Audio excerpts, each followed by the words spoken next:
Hey, how are you?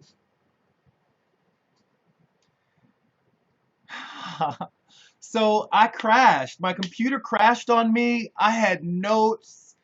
Oh my God, I had so many notes ready for the broadcast today. And so I've been kind of scrambling, trying to get a little piece to play, to get a little piece to play. I had notes set up, I had links, I had everything ready to go, and my computer crashed before I had a chance to save it. So I was trying to find a section of the broadcast to share with people, but right now I'm just kind of making notes. It's 8 a.m. Hey, I know. Hey, Matt Blender, I know. Hey, Vegan Sister. All right, so we got some people, we got some people lined up. That's really cool. So I'm hoping that everybody in this room right now is gonna jump in and do some guesting. I'm hoping. So, like, when you feel ready for that, just jump into, I don't know how to join to request being a guest, but I do know that there's this little tab. Um, there's a little tab. I have a little tab on my screen that says, guest, and that might be where that happens. But no pressure. How's everyone this morning?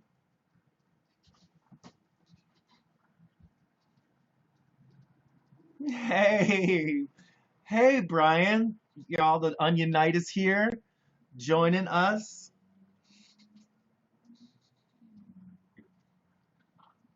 I'm hoping not too add this morning means really not too bad this morning, and maybe you're having issues with your keyboard like I was having with mine. Okay, I got you. Not too bad. Okay, cool. Everybody, has everybody got their hairs did? Oh, Tofu Tommy, hey, how are you? Welcome. So this is like, I feel like this is more of like a vegan YouTube content creator gathering right now. This is awesome. I think we could have a really fun we're gonna have a really fun conversation today. I see everybody's got fans. Does everybody know everybody else who's in the room right now? We got Tofu Tommy, we got Mad Blender, Onion Knight, Vegan Sista, Just Glowing Me. You're presentable from the waist up. Okay, then let's just keep you from the waist up. How that? We're even gonna try from the shoulders up. Do you know how to? I know you know how to control that camera because I've seen you in all kinds of positions. Just glowing me. I think the only place I haven't seen you in a video was like literally in the bathtub. Or just tell me I just haven't found it. I know. I'm so sorry. Mad Blender said, "Whoa, buddy."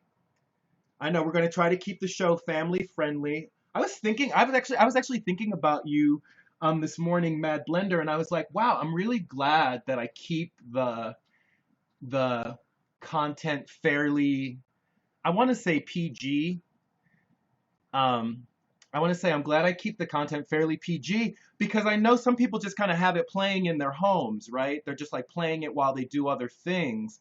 And if I'm dropping like F bombs and talking about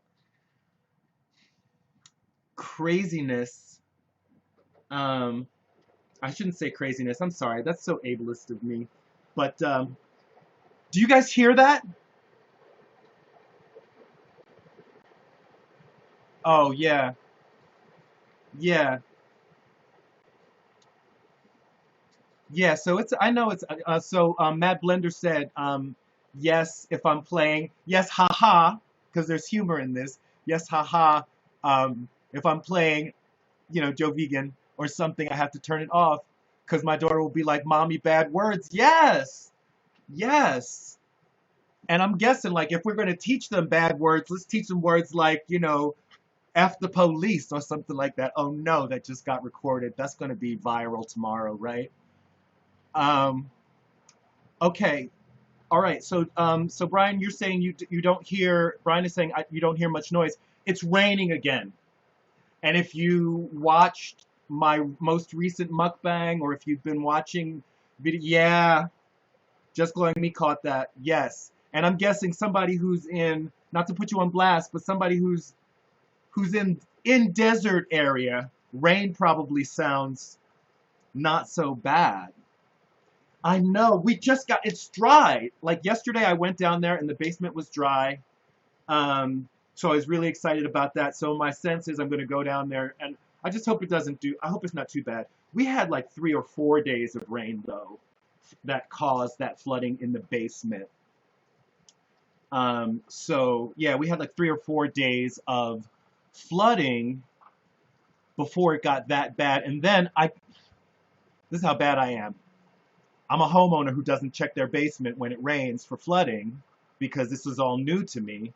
So the water was down there long enough for mosquitoes to start breeding.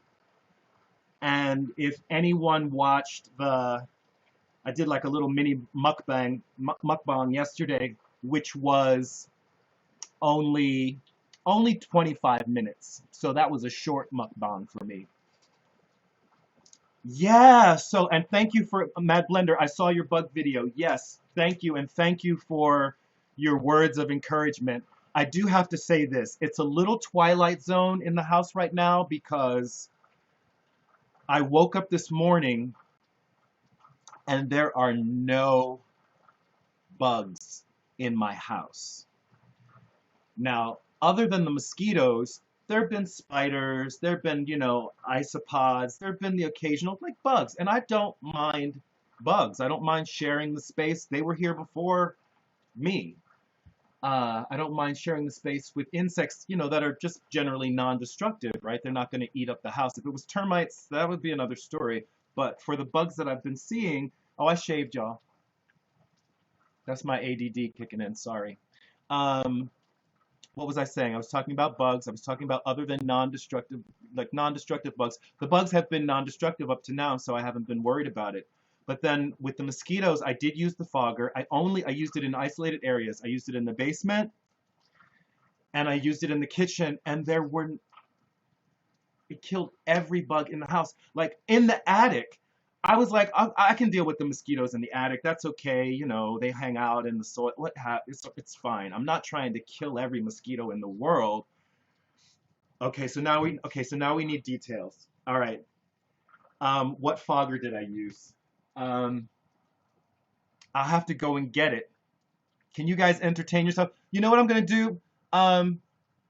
First of all, I don't see anybody lined up to guest at this very moment. But I do want to get that started because we're going to be here for an hour, and I'd really love a chance to talk to all of you, if that's cool. I'm gonna draw names out of the hat. Okay, how about this, Mad Blender? I will for all of you. I will go. I will look up I have the canisters in another room. I don't want to run out. If somebody knocks on the door and comes to visit today, which would be so strange, I might have to go and get it because last week it was, oh, Onion Knight, you're going to go first. Brian, that's great. I will go and I will look and I'll talk about it in my next update video. And I'm going to talk about this conversation because I have a feeling that it's going to be fun. So Brian, that is awesome. You going first. If any of you who don't know Brian from the Onion Knight is going to be joining us. Oh, we got Brian. I see Just Glowing Me is in there. Just Glowing Me, I was actually hoping because I wanted to talk with you. Brian is actually going to talk a little bit about the election, which is slightly not off topic for today. But I did want to bring that aspect in. But Just Glowing Me is in there, so you know what? You're gonna be it. And they're here. We're gonna go in order. So we got Just Glowing Me. We got Mad Blender. Brian's figuring out how to get on there. But right now, let's welcome Just Glowing Me.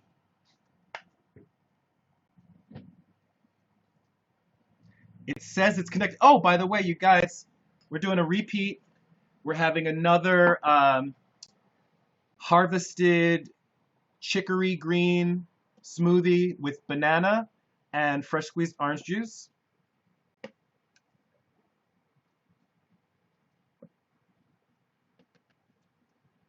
So it's saying connecting. I'm hoping that any second we're gonna have a guest up. Oh no, you disappeared.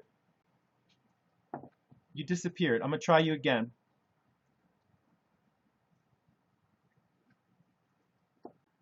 We got Brian up there.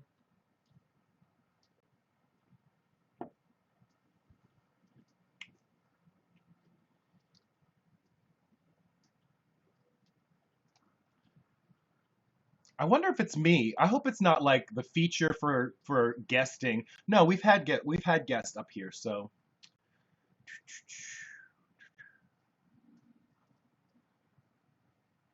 all right, we're gonna see what's going on. We're gonna figure out what's going on with that. Let me just try. I'm gonna try and see if. Okay, so it's working. Oh, Jesus. Oh my God, I've never been on here before. Oh my God. Welcome. Welcome. No, I'll say this. I would say that I've never had someone guesting, but Kearney was here. Kearney jumped on for the first the first time that I was broadcasting, and we just had him come on and start talking because Kearney's actually been here at the house. But it's you. You're here. First of all, Okay. okay, How we're you gonna doing? very good. This is gonna be a huge love fest. First of all, because I love everybody that's in this room. I love the material, the content that you bring. Matt Blender, you've been contributing to the comments section on my channel for weeks now, weeks, months maybe. Yes, I have been loving your channel. I found you through Maureen Janine, who I love, and now I'm obsessed with both your channels. I have been binge watching your videos, so. And Vegan Sista, I just started watching you. You're great too. You have one. So before we jump in, tell us a little bit about yourself. Like, how did you start creating content? Tell us a little bit, like, anything you want to tell us about, like your bio, where you are, where you're coming from in the country, and then a little bit about like why you started creating content. Okay, so I was like trying to transition to veganism for like 2 years, and like I just couldn't get rid of like I was still eating like cheese pizza and blah blah blah. So I was like, all right, I'll make a YouTube account to like keep me accountable and put it out there, and then like a lot of my videos started off as like what I eat in a days, and then I became more interested in like the ethical side of veganism. So I started looking into really what goes on in the meat and dairy industry, and I got really passionate about veganism. And then I found Maureen Janine and you guys, and like this whole idea of like intersectionality and how different it's not just animals that are being oppressed, like, and that all these different oppressions kind of interconnect with each other. And so I started looking into racism and how I have no idea. So I've just been like seriously researching like everything, trying to learn everything I possibly can. And there's so much to learn. And I'm like, watching the video that you, Claude Anderson, I was like, I had no idea about any of this stuff. So I'm like really naive and new to all this stuff. So I'm just learning and I'm open to like learning and figuring out all this stuff because I had no idea. So, so now my topics on my channel are like more opinion videos and like talking about what I've been learning, and like I'm getting passionate about all this stuff. So that's pretty much the gist of what's going on with me right now. You're getting some compliments down there. So Tofu, thank you for your compliment. I'm glad you're catching the stream as well. It's so nice to have this chance to possibly meet you. I hope that we get you guesting up here. Um, yeah, you heard Mad Blender. Mad Blender. Tofu Tommy says Mad Blender is a lovely person, and I love her content. Absolutely in agreement with that. So you brought up Dr. Anderson. Yes. Since you brought up Dr. Anderson, let's jump in a little bit. So you watched Powernomics. I did. I'm gonna let you of geez. that video. I mean, did you watch the whole thing, just part of it? Because I was thinking about just kind of focusing on maybe one issue at a time with each person, as opposed to trying to bite off the whole. It's huge, right? He covers It is 400 years in that video. But was there anything in particular that you found engaging about Dr. Anderson's discussion? Okay, so I'm going to try to share some of my thoughts on this.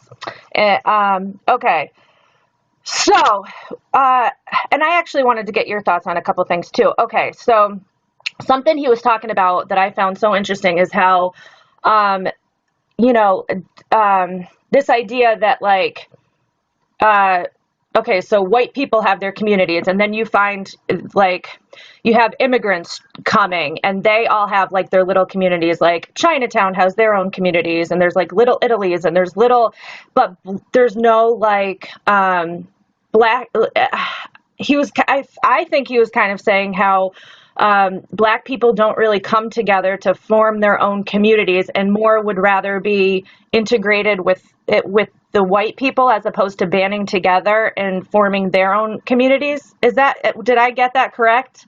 Yeah, there's a section of the video where, and please everybody joining, forgive me, my computer crashed like 15 minutes before the broadcast, and I had notes and like time signatures to be able to refer people to specific places. But he talks specifically in one point in the video about immigration and the impact of immigration on the black community specifically, and he talks about it as part of blacks in America being a planned minority, being the only planned minority and permanent minority. Yeah. And because it becomes very difficult for people from countries where the populations are mostly black to come into the country, so that other immigrant populations come in, and they don't have the history of oppression, they don't have the history of racist policies to hold them back, and then they suddenly become part of this generalized minority group.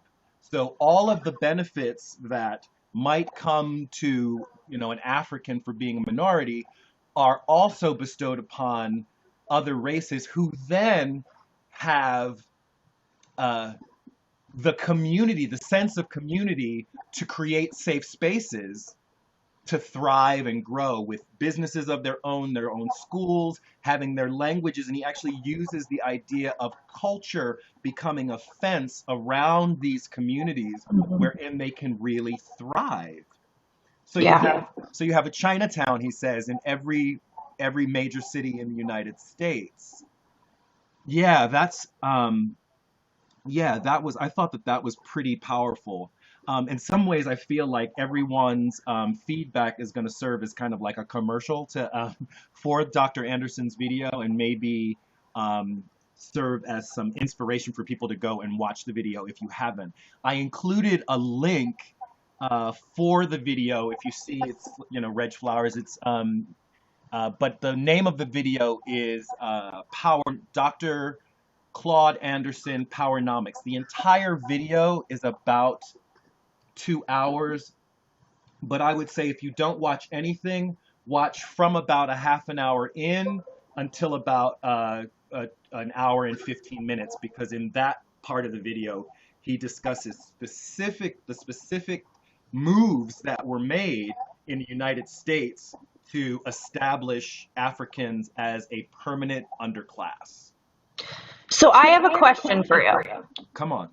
Okay, so this is something I thought was really interesting. Howard was talking about, let's see, I wrote it down because I don't even know, meritorious manumission. Meritorious manumission. Okay, so let's go ahead and talk about, let's say, yeah, because, we're hopefully between all of us, we'll cover a lot of things. Meritorious manumission. What do you remember about meritorious manumission? Are you asking me to okay, what I understand it as?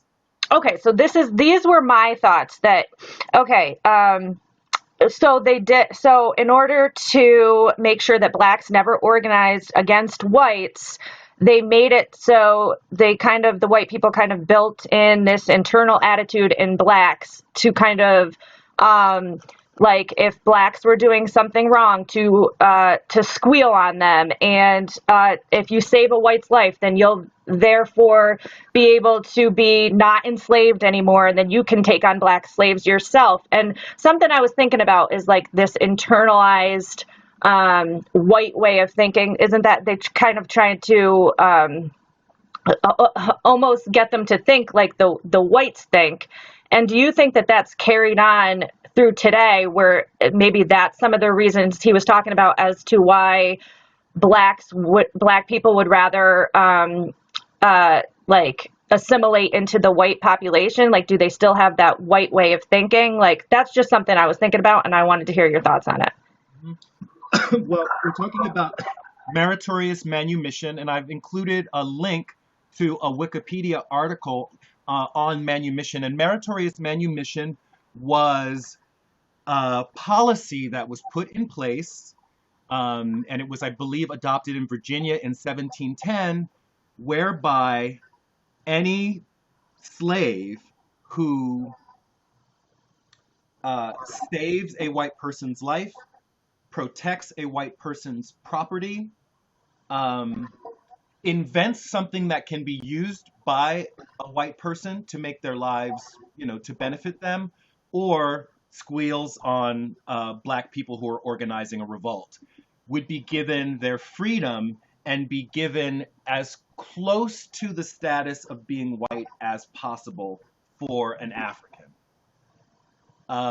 Understanding that the highest status that any African could reach would still be would be considered below the status of a white person. And that was actually policy. That's not really talked about in Claude Anderson and Dr. Anderson's video, but that's my understanding of what the policy was.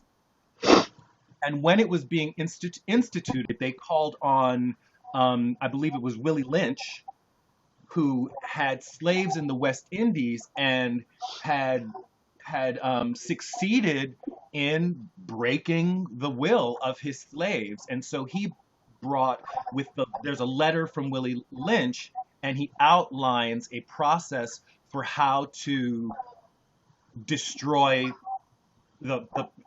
basically make it impossible for blacks to ever come together, focusing on, and basically it was pitting groups within the black community together based on gender, based on age, based on the color of their skin. So there were all of these very particular ways that Africans were pitted against each other, not to mention the fact that you could get your freedom. Yeah. And this went on for, close to 100 years. And even though, like there was the abolition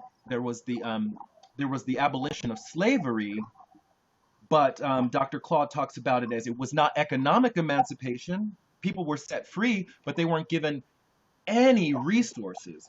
So people in the black community were still dependent on either the kindness, generosity of whites in order to survive. And so I guess the question that you're asking is it still having an impact? And I'm not going to answer that. Maybe we can bring on another guest to pick Good up idea. off. How's that? So, Beautiful. Thank you, Mad Blender. Wonderful. Thanks for guesting me. We hope to have you. I hope to have you back.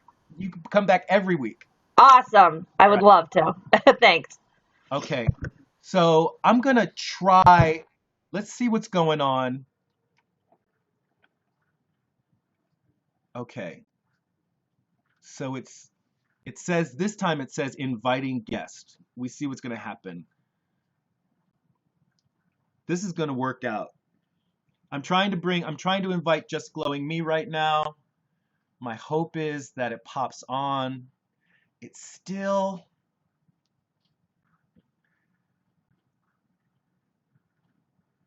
all right. So I'm going to say this. All right, Just Glowing Me. I'm going to switch it up, and I'm going to jump on to Brian. In the meantime, if you want to have some time to look at the manumission article, then you'll have a little bit more to go on, and I'll bring you back, and we're gonna address the question of whether meritorious manumission and Willie Lynch and his process for breaking the will of black people and preventing the development of Black communities is still having an effect today.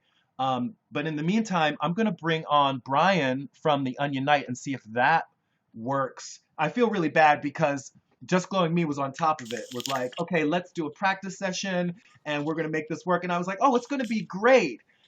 If anybody knows what might be the problem with getting Just Glowing Me on, please let me know. But right now we got Brian Hi, can from everyone the Onion hear me Night okay? 5.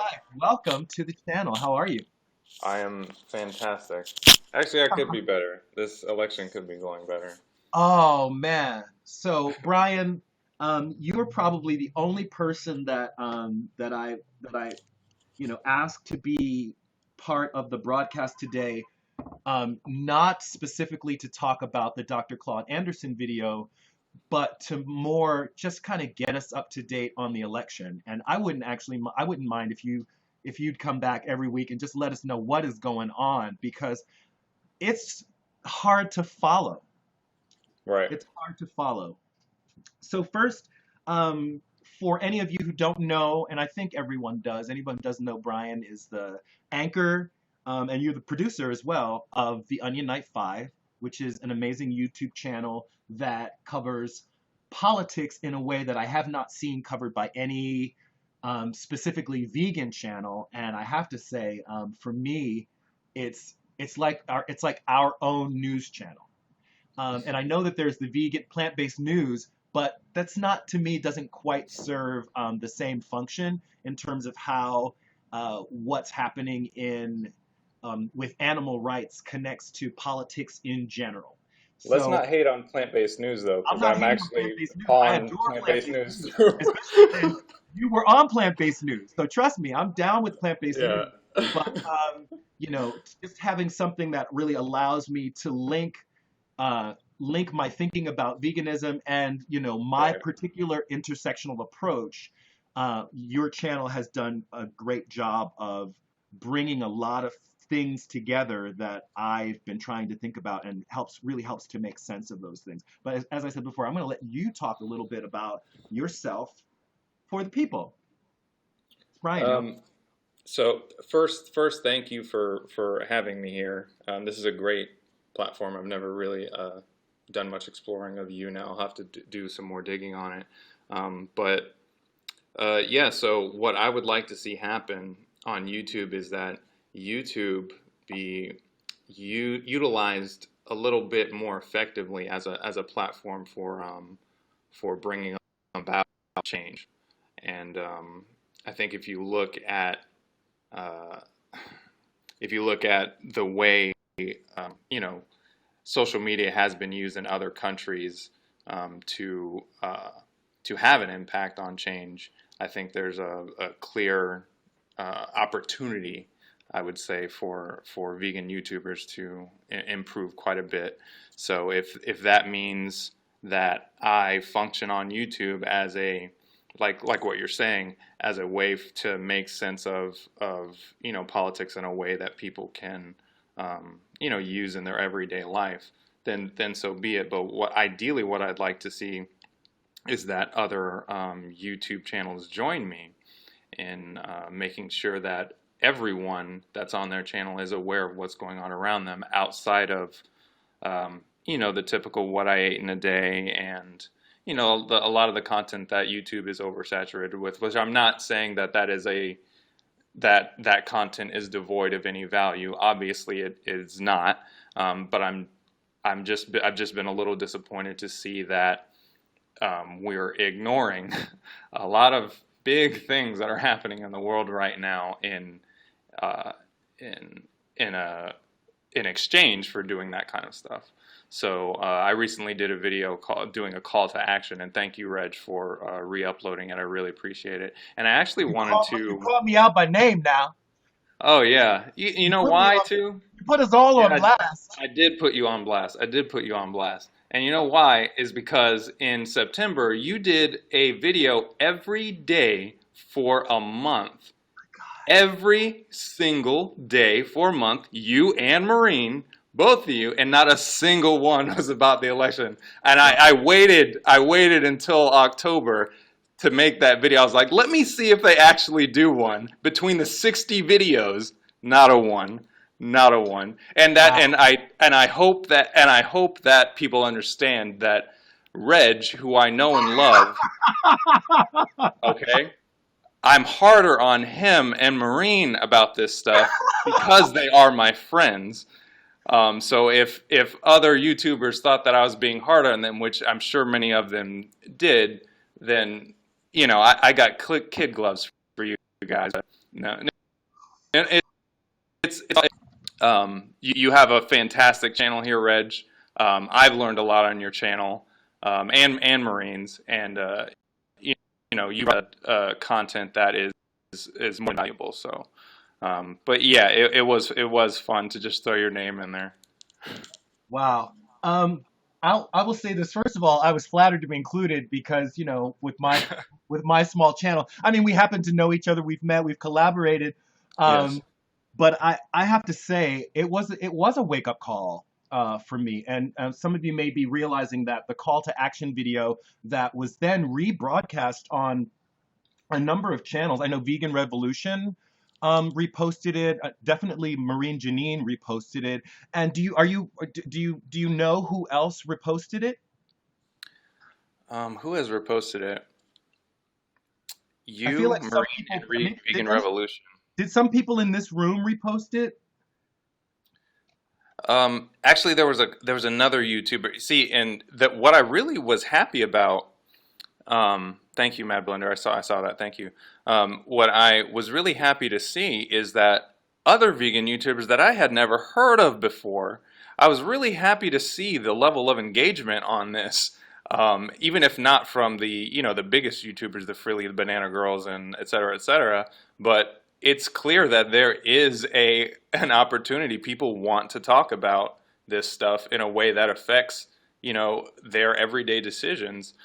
So I've been really pleased with that call to action, seeing the level of engagement on it. But yeah, I still would like to see some of the bigger vegan YouTubers, who some of them have reached out to me, but many of them have not. I would like to see more engagement from the YouTubers with a larger audience.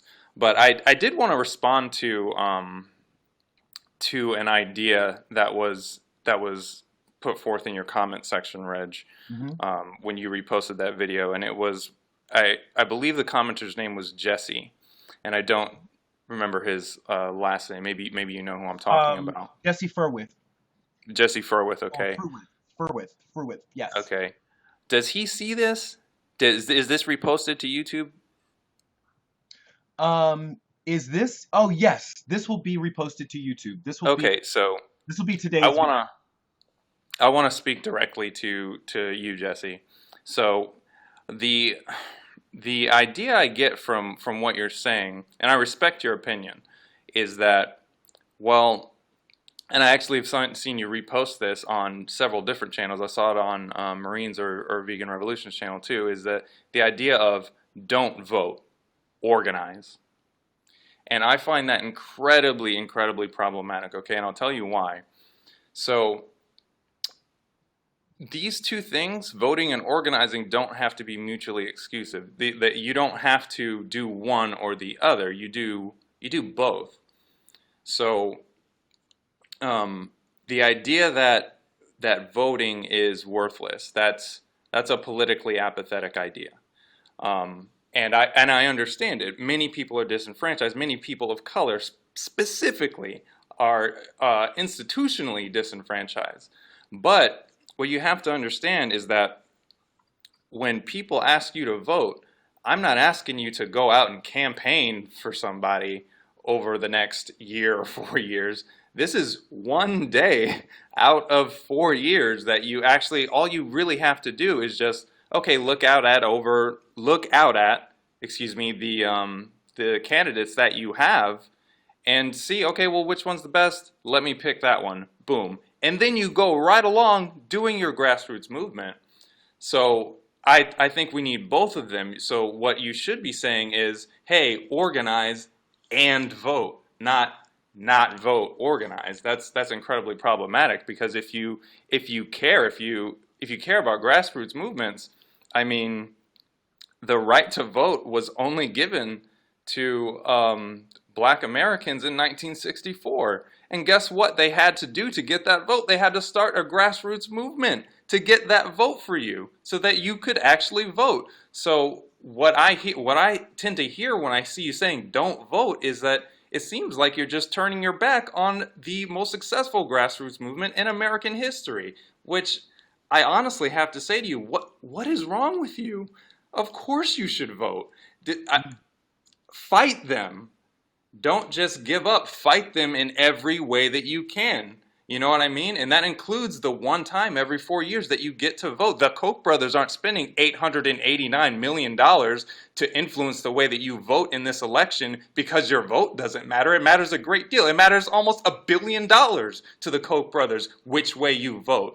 Martin Luther King didn't get his ass kicked and have those people getting attacked by dogs, sprayed by fire hoses because your vote doesn't matter. Of course your votes matter. What's wrong with you? We got to get our head on straight here. We can't say don't vote. Are you crazy? Are you crazy, man? Sorry. Cool. That was I've seen you get passionate on your channel. Oh, I'm doing my best not to swear. Because I heard the diatribe earlier. Usually you're the suited up, calm, collected anchor, and today you're letting the passions flow. I will say this before this comes to a close.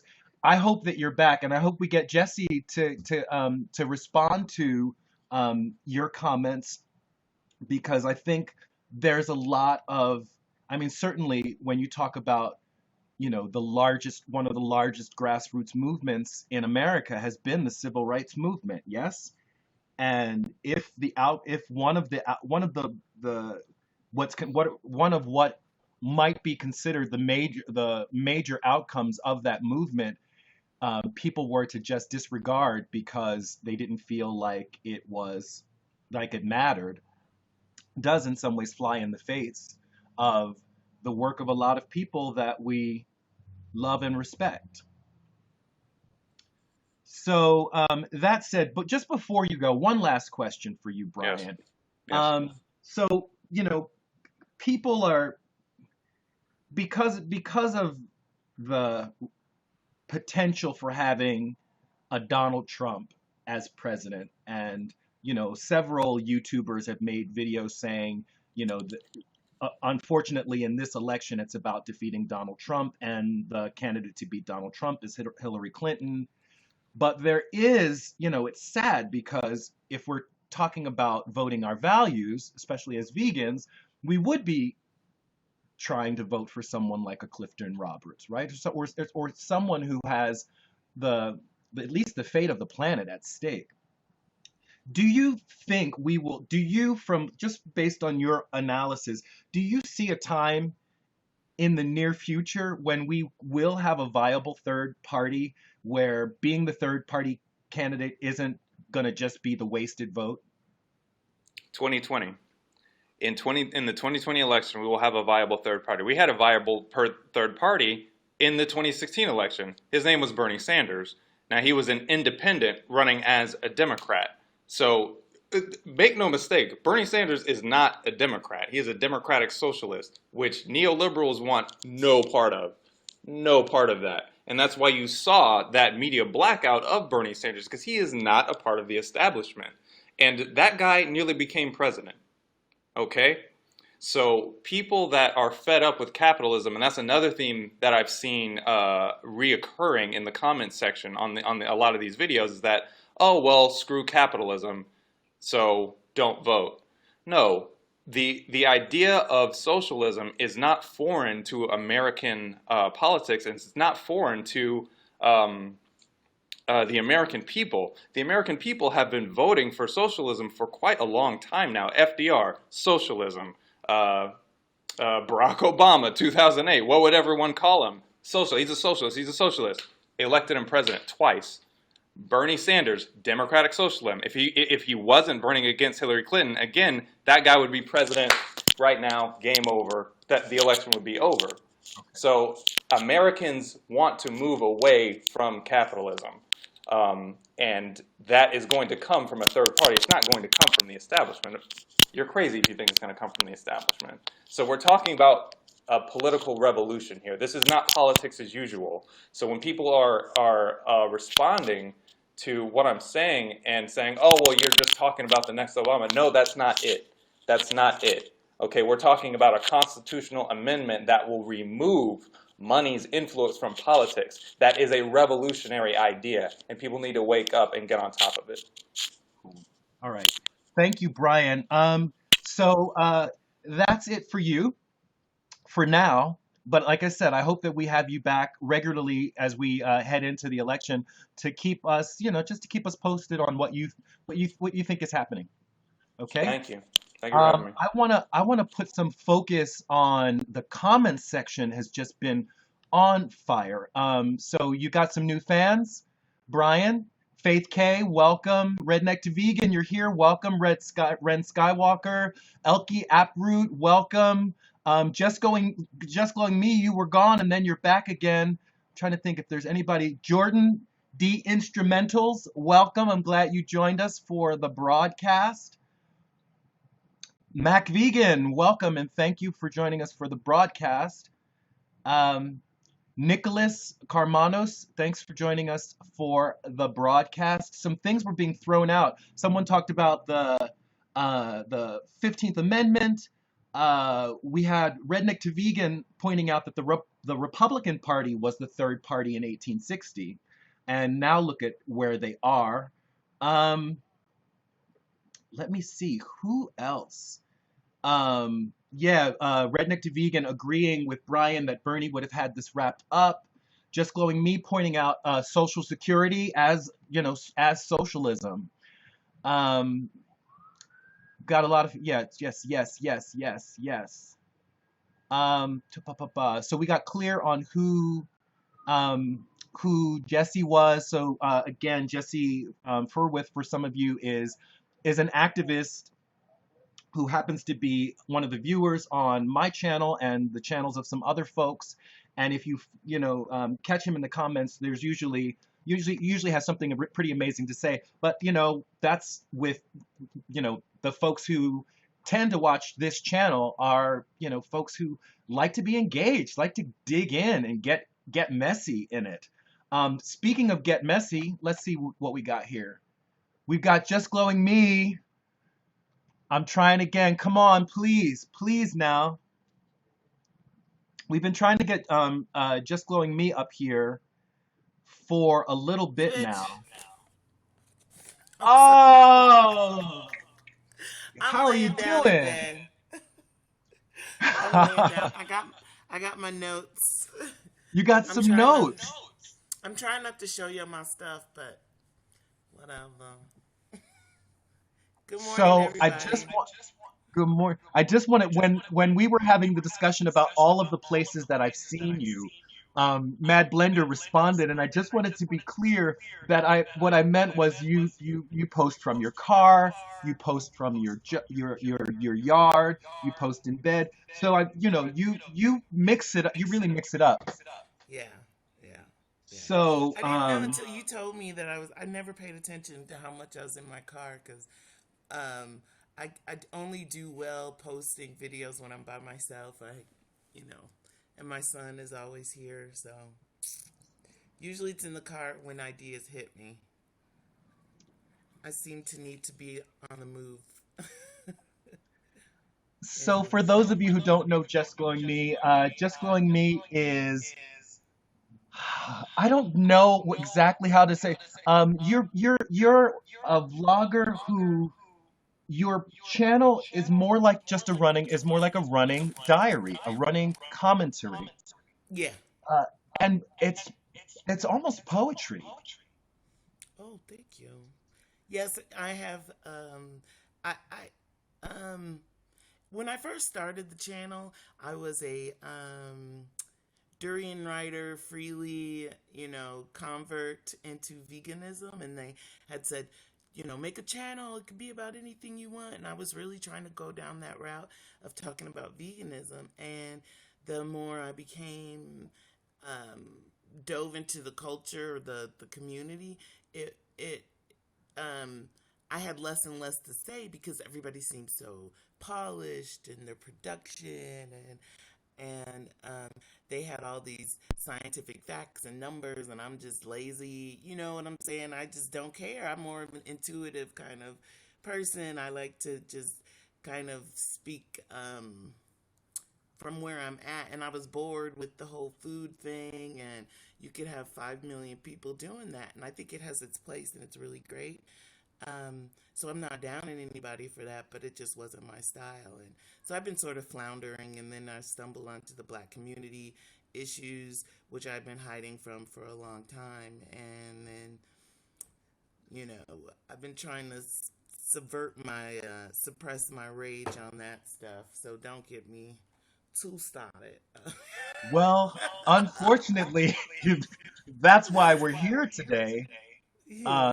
to talk about, today's discussion is really inspired by Dr. Claude Anderson, specifically his video Powernomics, and more specifically, his discussion of the history of racism. He really covers from the beginnings of racism, modern racism, as a very particular tool for the control of Black Africans.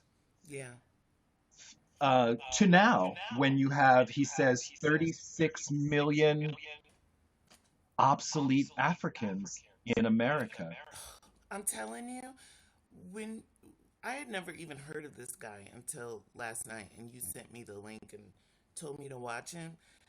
Boy, I got depressed as hell. I was watching him, and when he was talking about how it's been planned since the language in the Constitution, there is, when they say we the people, they're talking about white people.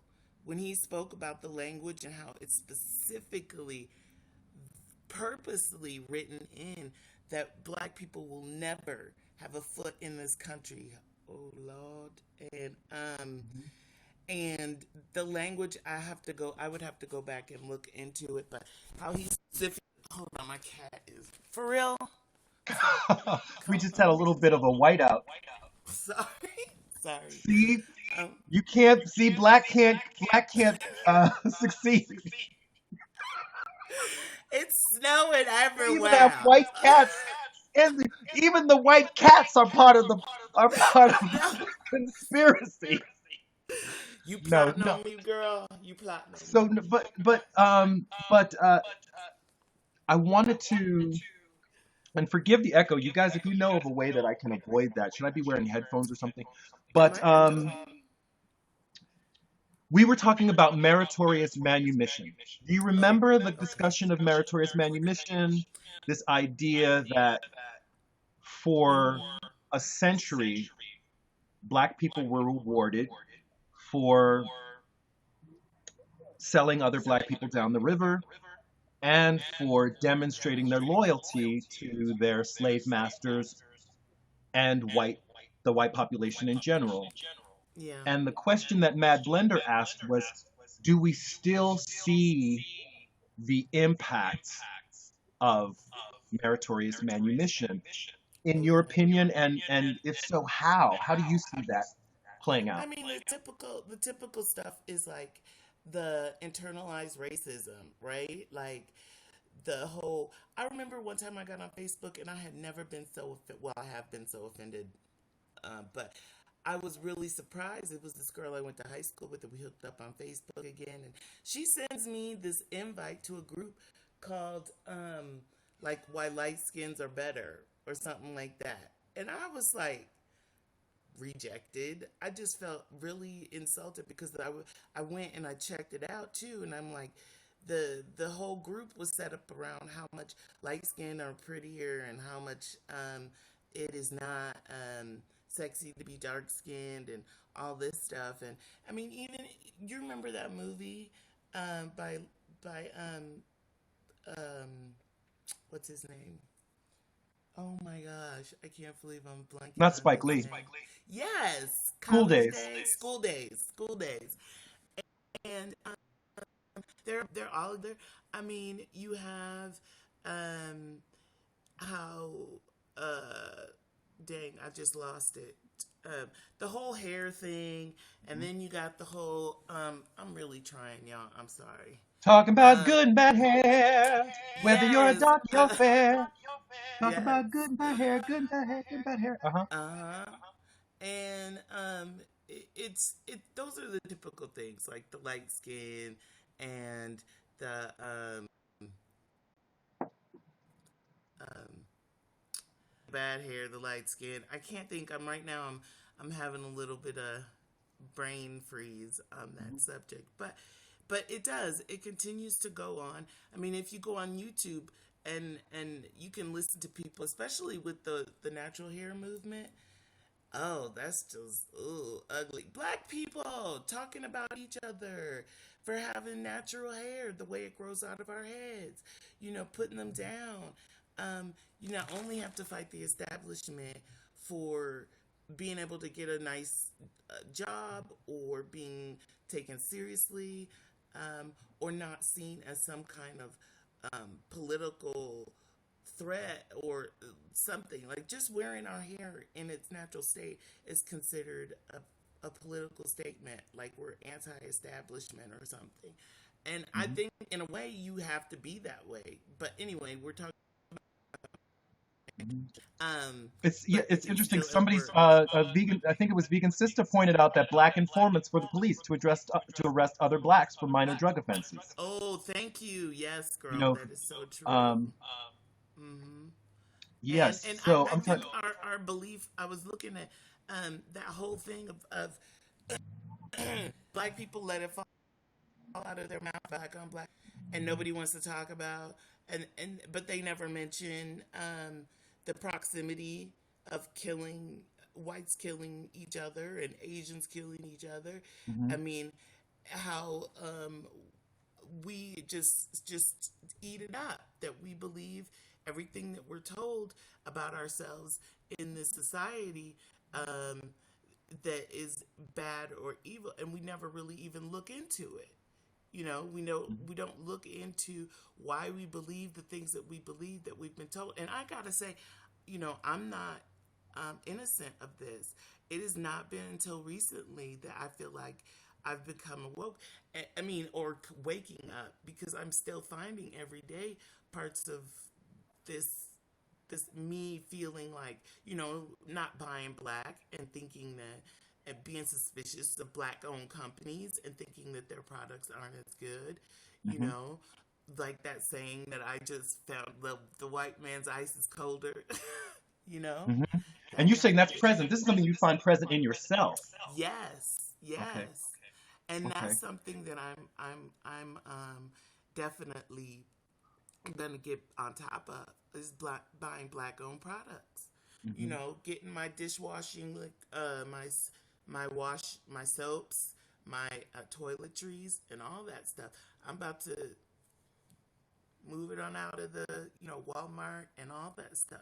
Mhm. I'm about to go online and because Syringe, she's even curated a whole website dedicated to Products. black owned products. Yeah, black Cool. owned businesses buying lotion and shampoo and all that stuff. And for me, that's as angry and rageful as I've been.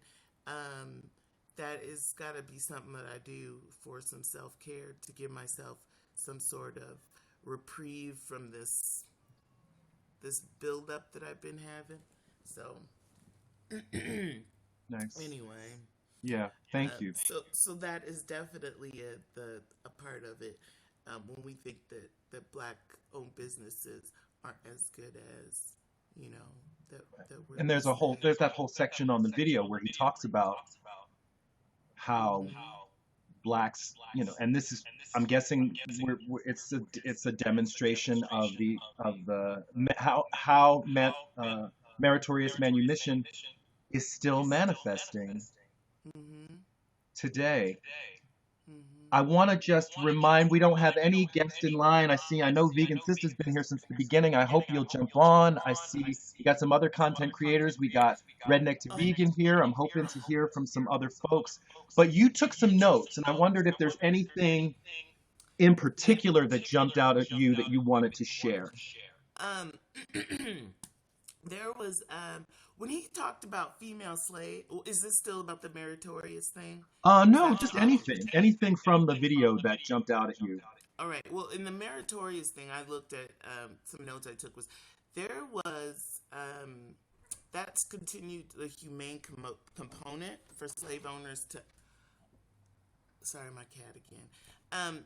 They it allowed the slave owners to see it as a humane component in the trafficking of human bodies.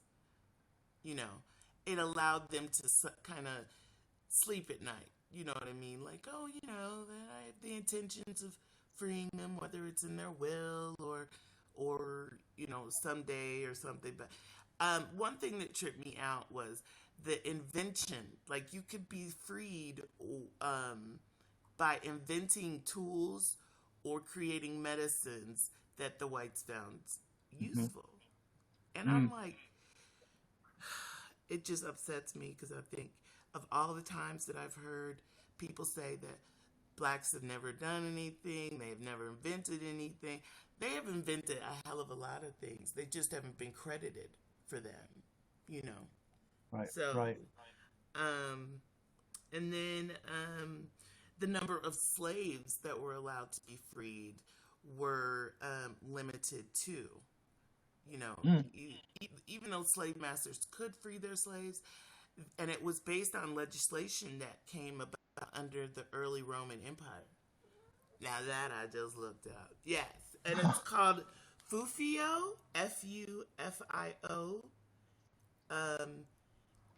Canian law.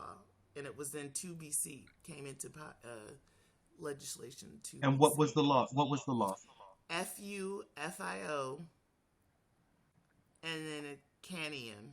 And that was it. I didn't look too deeply into it. I was trying to hurry I just up and meant give what that. was the what and what was it worded differently, or did Oh, it focus just the number of slaves that could be, and they brought it into play with the manumission thing. So the meritorious manumission? meritorious, yes. Sorry, thank you. I know it was a new. Trust me, all of these terms are new. There's several um,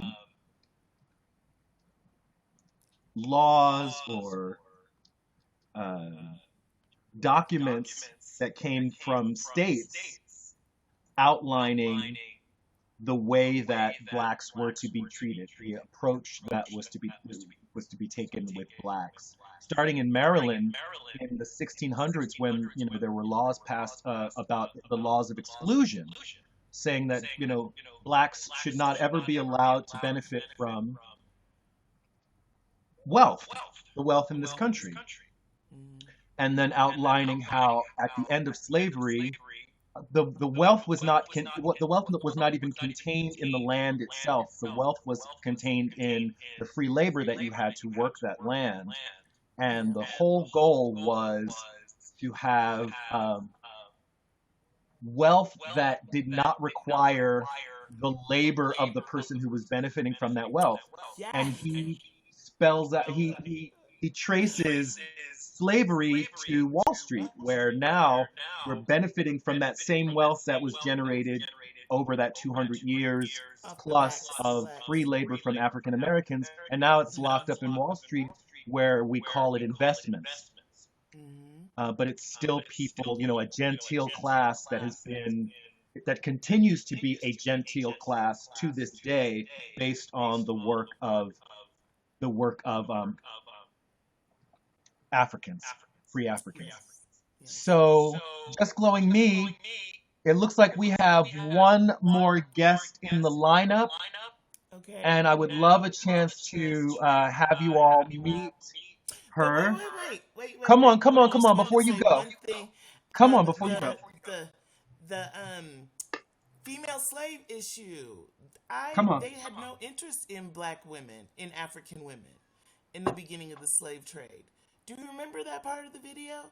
No.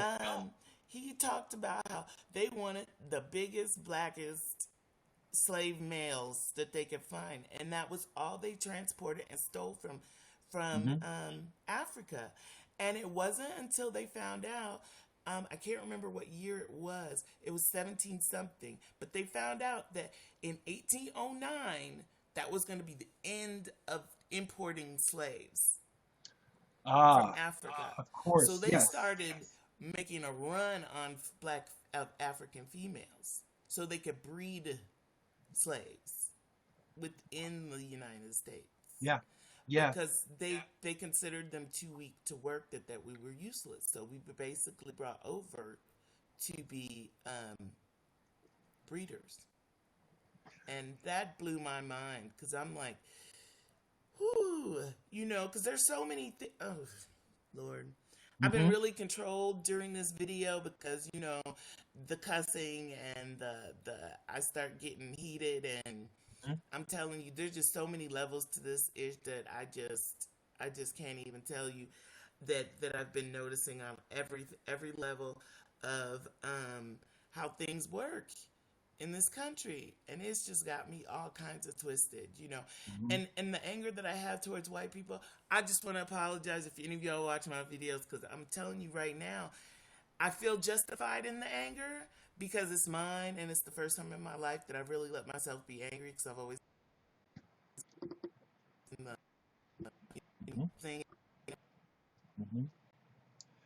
Well, my video on I can't. Wednesday, I'm gonna pose a thought experiment that I think will address this idea of, rage that people experience, you know, being the inheritors of the legacy of slavery, right? But there's more to come. We'll be back in this space together, continuing this conversation. Um, I wanted to say something else about it, but I think I'm going to wait until Vegan Sister. I said Vegan Sister again. So now we're going to bring Vegan Sister on here. Thank you, Just Glowing Me. Thank you for joining us for this broadcast. I think we're getting low on time here, so I think we're going to close it out with you. Hi, hey, Vegan Sister. Hi, how are you? Oh, it's so great. It's so wonderful. I feel like just over the last month, there have been just a wave of amazing people starting to create content. And I have to say, you're one of them. Oh, thank you. Thank you so much. I don't even know what I'm doing yet. So I was just kind of feeling a little bit alone. And then when I was looking around the YouTube community, I didn't really see a lot of people who looked like me or who were bringing up things that were, I was like, I have to say something because this is really on my mind. It's just weighing on me so much. So, and then I found your channel through doing so. And I was like, oh, okay. Well, thanks, Tina Knox, for inviting 340 fans to this channel. You've been listening in, and you've been pretty busy over there in the chat. So I just wanted to give you an opportunity to weigh in on just any of the topics that you've been hearing today. Yeah, so I have a master's degree in criminal justice. So immediately as we're talking about this meritorious manumission, I like think about it immediately through a criminal justice lens and how there's this idea of Black people just having to feel like they need to prove something to this white criminal justice institution in order to feel like they're free. And by the thing that they have to prove, they have to give up other Black people. So we see it through, Black informants. We see it through the interrogation of Black people. So I think it definitely still exists today. So that's the lens that I'm looking at it through. So Hmm. yeah. Oh, I'll be real. I didn't get a chance to watch the video yet, so I meant to watch it last night before I went to sleep, and that didn't happen. well, I can share, some of the ideas. So we talked about, meritorious manumission. We talked a little bit about codes. Uh, Hmm. we talked a little bit. I mean, these are all things that are present in Dr. Anderson's video. He talks about the rise of conservatism as, one of the markers, indications that the heat is being turned up on Africans in America. Mm-hmm. Mm-hmm. And so maybe we can just talk a little bit about that on the way out. Do you feel, based on what you've experienced and what you Yeah. see in the news, do you feel like the heat is being turned up on Africans? And if so, why? And by who? Yeah. Yeah. I think Africans, Americans at least, I think we are finally at a point where we're trying to at least come together a little bit. We see it with Black Lives Matter movement. We see it with the media finally giving the um, police brutality of Black people some notice to make people a little bit more aware. And I think the immediate response to kind of um, to make that less than what it is, make it and like focus on protesters saying like, oh, they're out there looting, or make it seem that our pain is somehow how less as somehow I don't know less valid is I think it does like make us turn the heat like turn it does turn the heat up on us. It's like, okay, so if we protest peacefully, we're not doing enough. But if we protest, you know, more not violently, but if we protest more loudly, then we're doing too much. So Maybe we're never really, yeah, more aggressively. Thank you. If but so so it's like how do we come together as people to create change in a way that white people can accept it, like, and it's a shame that that's kind of how we're feeling we have to maneuver through this, that's yeah. Yeah, it's it's really because it's interesting to me. We talk about and I've talked about like respectability politics, right? Hmm. As something that has been deployed over time, and I'm just saying, Black people have been about as respectable as you could possibly be, but haven't seen change. And one of the things that Dr. Anderson brings up is the idea that, I mean, really the point of the video is that Blacks are not progressing.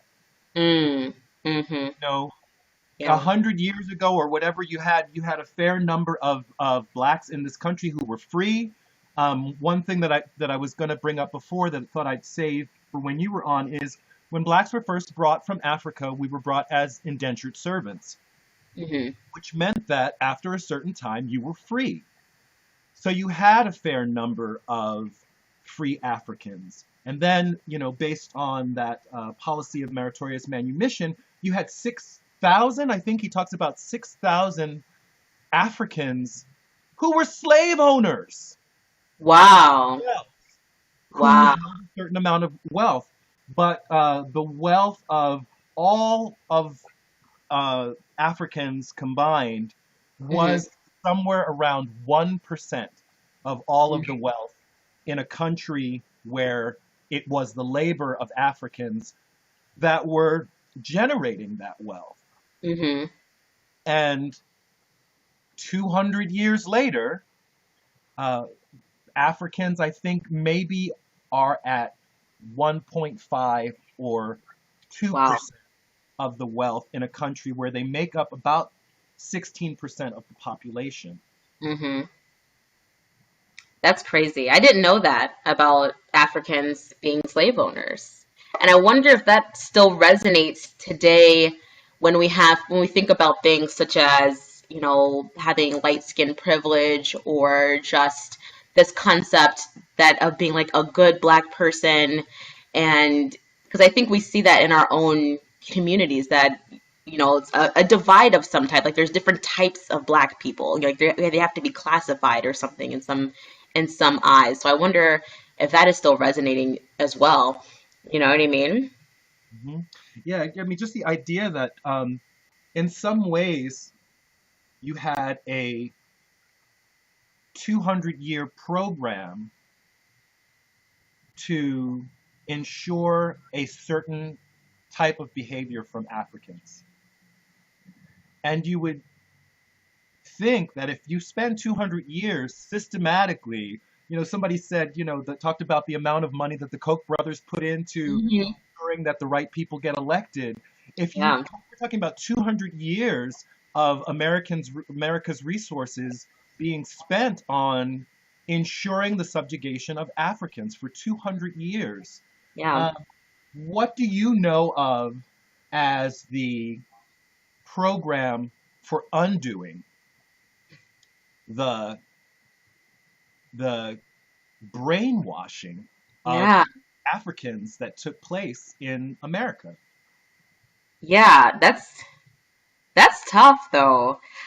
Yeah, I don't know. I don't know. We were talking about that. It kind of made me think about how some non-black people will say things like, well, if only black people will just work harder, if only black people just went to college, not realizing that there is this 200-year oppression of which we've only, according to you, only gained, 0.5% of the wealth in the country.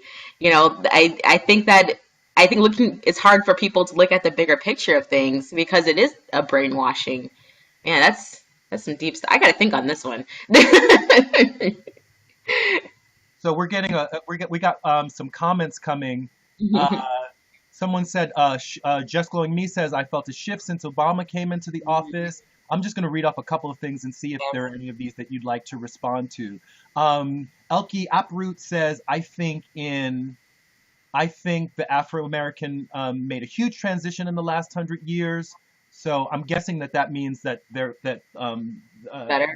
Elke Uproot feels like there has been change. Mhm. Tommy Tofu says everyone should have the same opportunities and no divide. There's agreement from a few people.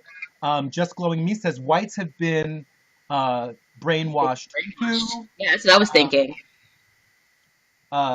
Something about I see something about POWs. I'm sorry, you guys. I'm trying to read your Okay. responses, but so many are coming in that it keeps jumping down to the bottom. Redneck to Vegan is bringing some historical perspective, talking about the 1921 race riots in Tulsa.